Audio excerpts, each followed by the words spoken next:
Good evening, folks. I hope you're all well.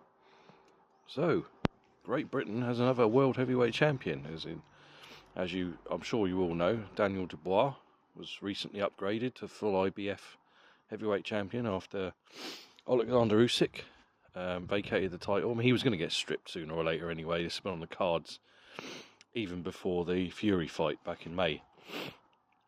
It was on the cards of the IBF where we're going to strip him or to try and force him to fight Filip Hrgovic, who of course was his mandatory at the time.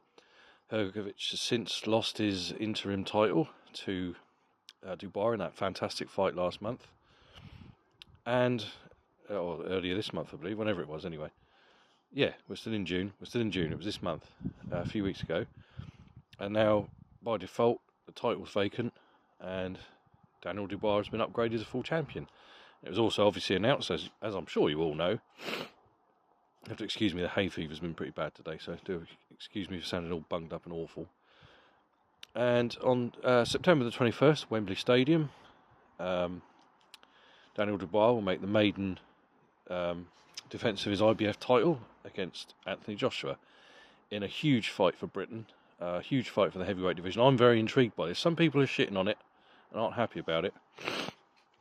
I think this is a great fight. The old lion and the young lion of Great Britain. I would favour Anthony Joshua in this fight, absolutely. Just for experience, size, power. But Daniel Dubois they don't call him Dynamite Dubois for nothing. He's got real dynamite in those fucking fists of his. So he could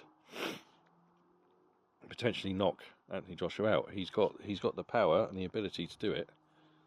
But the question has always been his heart, hasn't it?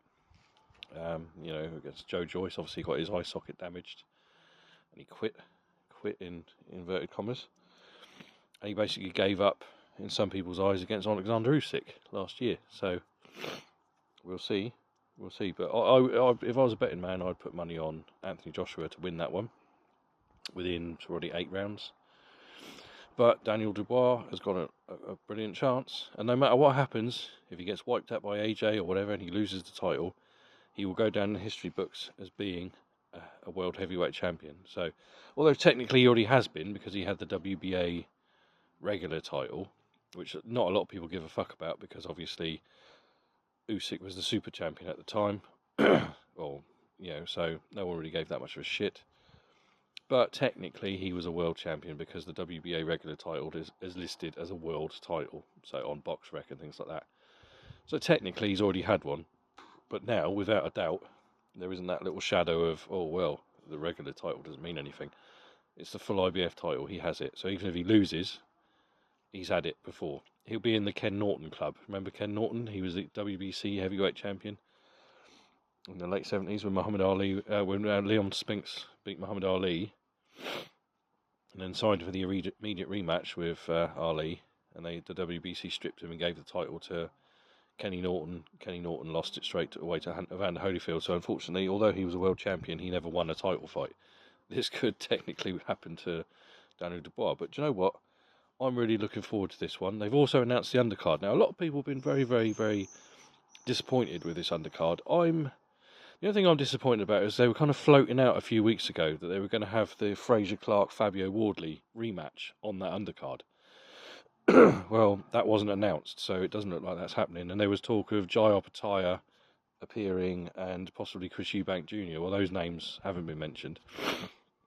But the fights that have been announced, I'm perfectly happy with. Josh Taylor and Liam Smith, fucking brilliant. Liam Smith has recently parted ways with Ben Shalom and Boxer. Hardly surprising. Boxer's a shit show. Ben Shalom. I've got a friend in Canada. We discuss boxing rather a lot, and he refers to him as Ben the Hack.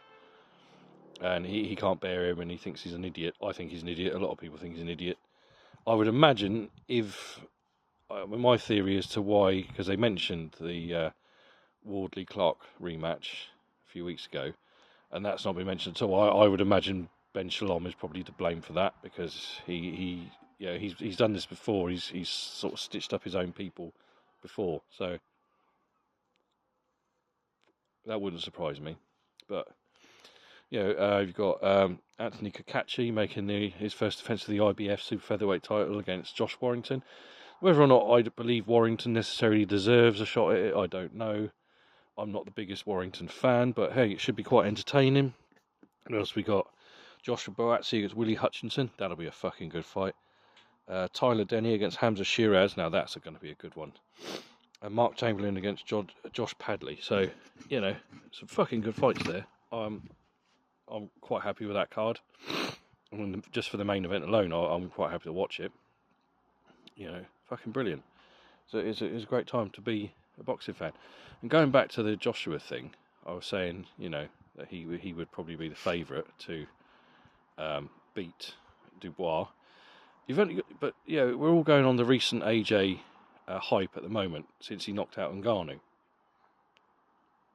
Now, remember this time last year, a lot of people were criticising AJ because he looked terrible against Jermaine Franklin, and then he struggled with Robert Helenius until he knocked him out. He's fucking arsehole beeping his horn. Sorry.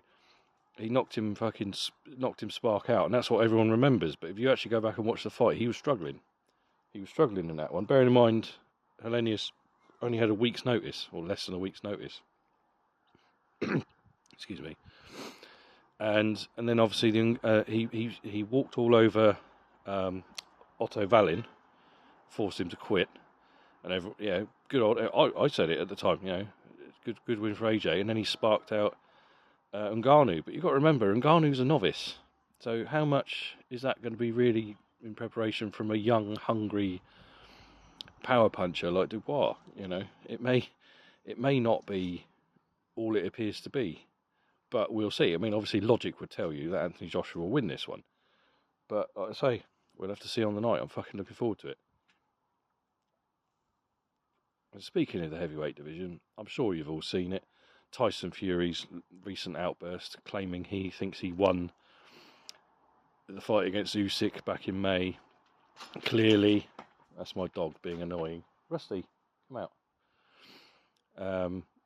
He always does this. As soon as I start filming, he starts fucking causing trouble behind me. Rusty, come here. Come here. Yeah, he claims he won every single round. I think the words he used were, it was like fighting a local amateur. He was having too much fun in there, and of course, as he said before, the only reason Usyk won, was because of the war in Ukraine. Yeah, you and I know it's bullshit. He lost that fight clearly. I had it 116, 111. He gave away the first 2 rounds.